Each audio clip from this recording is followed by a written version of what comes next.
complètement raison dans un sens où je pense pas qu'ils aient la pression parce que inconsciemment ils savent qu'ils n'ont pas un potentiel au niveau effectif qui est très fort. Ce n'est plus l'Algérie de 82-86 où là tu avais à faire une grosse équipe et qui rêvait d'un exploit, qu'ils n'ont pas fait. Ils ont bien joué, ils ont été bons, mais ils n'ont pas fait l'exploit. Là je pense que l'Algérie n'a pas un gros effectif, mais par contre leur force c'est qu'ils ont des grosses qualités morales. Ils vont jouer là-dessus. Et on verra en fait la vraie équipe nationale d'Algérie, je suis sûr, au premier match contre la Slovénie. Ils se mettent pas la pression, ils sont même excités d'avance de jouer ce match-là. Et là on verra le vrai Algérie, je pense. Mais ce que je reproche un petit peu en fait à Saadan et aux joueurs, c'est que, tu le sais toi-même lui, c'est que malgré qu'on peut faire des mauvais matchs amicaux, les matchs amicaux quand même préparent le premier match de la Slovénie. Et j'ai peur que ces mauvais matchs amicaux qu'ils ont faits, et avec pas tous les joueurs, parce qu'il y a énormément de blessés, donc je sais pas qui va jouer les premiers matchs titulaires, on ne sait pas dans quel état ils sont les joueurs, s'ils sont à 100% pour ce match de Slovénie, parce que tu sais très bien, Luis, que tout va changer suivant ce premier match. Pour moi, il est primordial. Le premier, c'est celui qui te conditionne. Nous, en 86, on a eu les pires difficultés à battre le Canada. On les a battus 1-0 à la 90e. L'équipe de France, quand elle a été championne du monde, là, en 98, voilà, t'as des matchs comme ça. Tu sais, ce qui me fait peur pour l'Algérie, c'est qu'ils restent sur une mauvaise canne, tu vois, sur la coupe, ils ont pas été, on les attendait mieux, on les voyait certainement beaucoup mieux. Ils l'ont mieux fini que débuté, quand même. Non, mais ça n'a pas été. Lui, j'ai été surpris, moi, par la CAN. Je m'attendais pas à ça. Une équipe qui a été hyper critiquée, qui a très mal commencé, qui, au final, a pas trop mal fini, en sortant, on le rappelle quand même, la Côte d'Ivoire. Quand on est mené face à la Côte d'Ivoire à 1 minute de la fin, on se dit que c'est fini, en général. Oui, Ali. Oui, parce que j'ai été surpris, parce que je m'attendais pas qu'ils aillent aussi loin. Je veux dire, ils se sont qualifiés, et ça a été le plus gros exploit, en fait. C'est-à-dire que même, ils auraient pu arrêter rien que le fait d'être qualifiés pour la Coupe du Monde. Mais je pensais pas qu'en Coupe d'Afrique des Nations, en fait, ils allaient aller un peu loin.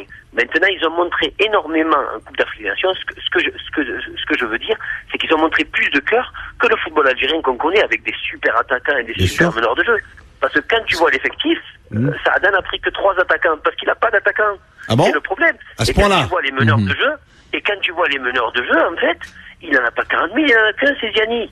Donc, alors que l'Algérie, toi tu connais, lui, la plupart des joueurs algériens, c'est surtout les attaquants, les milieux offensifs, et derrière, il y avait qu'est-ce qu'il y a? On ne forme plus d'attaquants, on ne forme plus de meneurs de jeu, il va falloir qu'on rappelle Ali Benarbia, il va falloir qu'on rappelle je suis trop vieux. Beloumi, Saïd, attends, bouge pas, ne quitte pas mon ami, parce que là on a un supporter algérien, c'est notre ami Samy est avec nous au Samy, bonjour Samy. Salut Luis, salut tout le monde. Alors dis-nous parle-nous un peu de l'Algérie. Tu es avec Ali Benarbia, avec Patrick Beaumont, et dis-nous un peu ce que tu peux ressentir par rapport à cette équipe d'Algérie.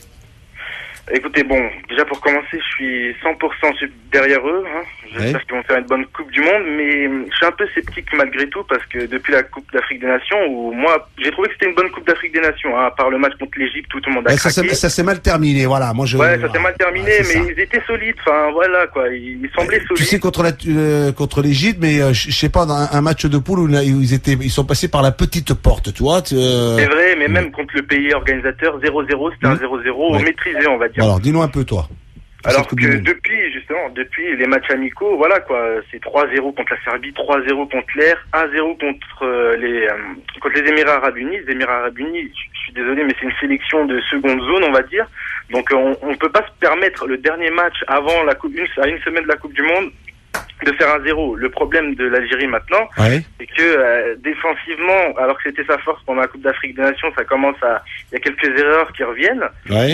Offensivement, c'est absent.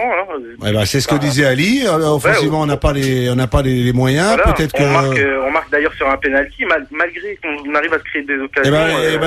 Il va falloir rectifier ça, mon ami Samy. Merci d'être venu au 32-16. Samy, qu'est-ce que t'en penses, toi, Ali? Ça veut dire, pour terminer sur l'Algérie, est-ce que tu crois qu'elle est capable, elle peut surmonter un peu ce déficit, parce que c'est un déficit que tu es en train de nous annoncer, hein. Tu es en train de nous dire qu'offensivement on a 3 attaquants, on n'a pas de meneur, et tu sais que pour gagner des matchs, il te faut des buteurs. On peut pas naturaliser Patrick Beaumont, on va pas tout naturaliser. Non, mais Ghezal va mettre 4 buts, il va calmer tout le monde, voilà. Un petit but à 0 contre la Slovénie, ce sera parfait, je pense, pour les Algériens, Ali. Complètement, mais ce qu'on attend, nous, en fait, c'est qu'on la plupart, que ce soit en France ou le nord de l'Afrique et tous les pays arabes, attendent de voir de l'Algérie qu'elle développe un jeu algérien. Mais en fait, c'est fini. On va plus avoir le jeu algérien. J'ai vu jouer cette équipe plusieurs fois.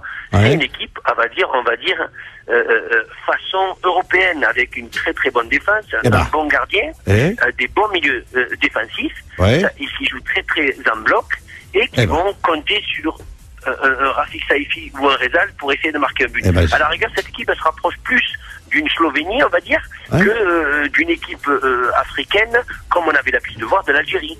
Donc là, je suis en confiance concernant le cœur. C'est-à-dire on va sentir cette équipe jouer avec énormément de cœur, ce qu'on n'a pas l'habitude. D'habitude, lui, tu le sais très bien, au niveau de l'Algérie, on comptait sur des exploits. Ah ouais, on aime ce jeu. Ouais, on aime ce jeu, les gris-gris, les passements de jambes, un peu de fantaisie, un peu de ce qu'on aime chez ce football-là. Voilà.